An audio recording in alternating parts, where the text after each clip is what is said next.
The work stems from a project that I started when I was studying my MA, which was it was my first real look at my relationship with my father and our relationships both with each other and with our bodies. So my father has multiple sclerosis, and I have a completely unrelated genetic condition.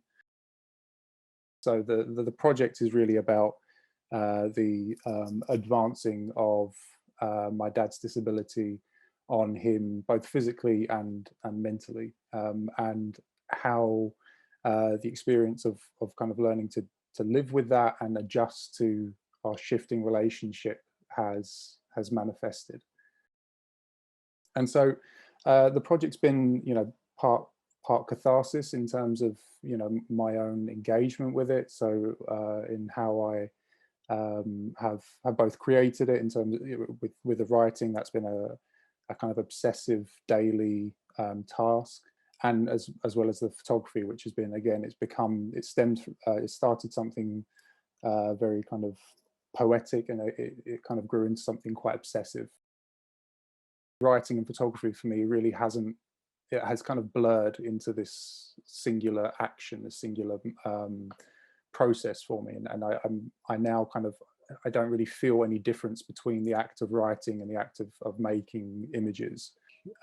Through these processes, particularly the writing, I've been able to kind of to process a lot of what has been happening, and also connect with what's happening and accept that far more openly and far more effectively than perhaps I would otherwise if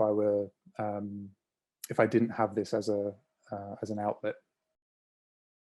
When I started to go through the material and started to put it together, I really started to feel anxious about my family seeing the work for the first time, about my dad seeing the work for the first time. And it wasn't until I started to kind of leak small parts to close family and started to garner some feedback from that, I really felt comfortable to begin showing others this work. These journal entries, they were started as in a journal that I fully intended to destroy. They're no longer these personal introspective reflections. They become something that I hope, through the kind of honesty that's found within them, become slightly more universally applicable to others that may be going through a similar thing, or may have similar experiences.